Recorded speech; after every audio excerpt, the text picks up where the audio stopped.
there was a big statement from Conor on Instagram the other day in which Raheem Sterling potentially should probably win PFA Player of the Year. In terms, obviously, this is all decided in the Premier League. Do you think because of that performance he did for England on Friday just reminds people of how good he has improved since he moved from Liverpool, and of course what happened at the World Cup when he had all those near misses against a few of the opponents over that tournament? Yeah, it's almost as if him and Kane swap sides, really. Does a bit, yeah. Yeah, because only grabbing a penalty, but Sterling, great hat trick. He's definitely got, I think he's only just 24 as well. He's got, still got years on the clock, but yeah. It just shows as well, Jack, when Man City bought him originally, and this wasn't with Pep Guardiola, this was with Manuel Pellegrini. So there was clearly potential seen in him for Liverpool, because I remember his not their title-winning season, but when they finished second to Man City. You could see that from Sterling, where there is potential there, but they need to work on it to keep it going, because we see that from a lot of young players, but then nothing happens. With Sterling, it's clearly worked out. Yeah, I think that's why Liverpool players were so sort of annoyed that he went, because they knew how much of a talent he was when they sold him to Manchester City. They knew what they were losing. So, I think obviously he's improved. I think obviously the Man City, the team around him is improved. It's a much better team than he was in when he was in that Liverpool title winning, that run they had.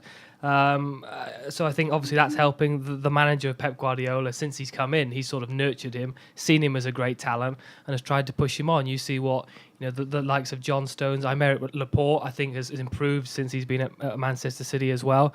I think Pep Guardiola is just good at that sort of style and nurturing and young talent. So yeah, I think especially last season he'd improved massively.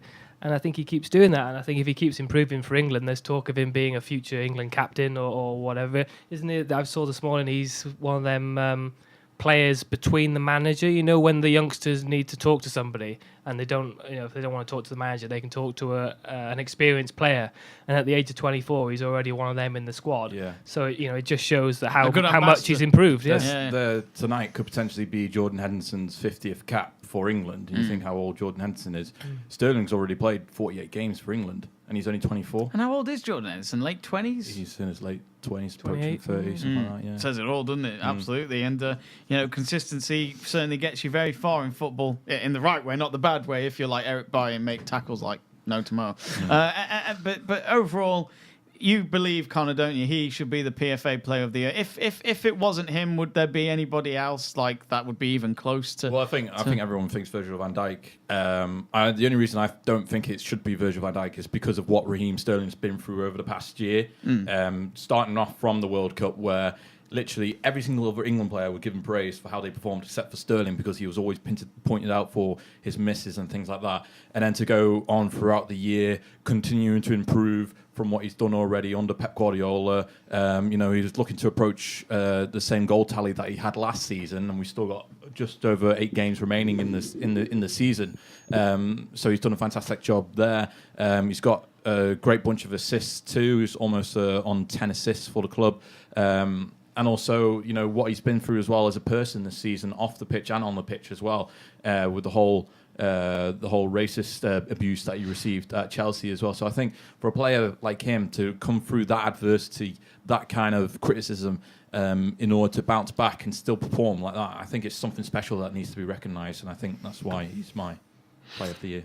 So a few weeks to go.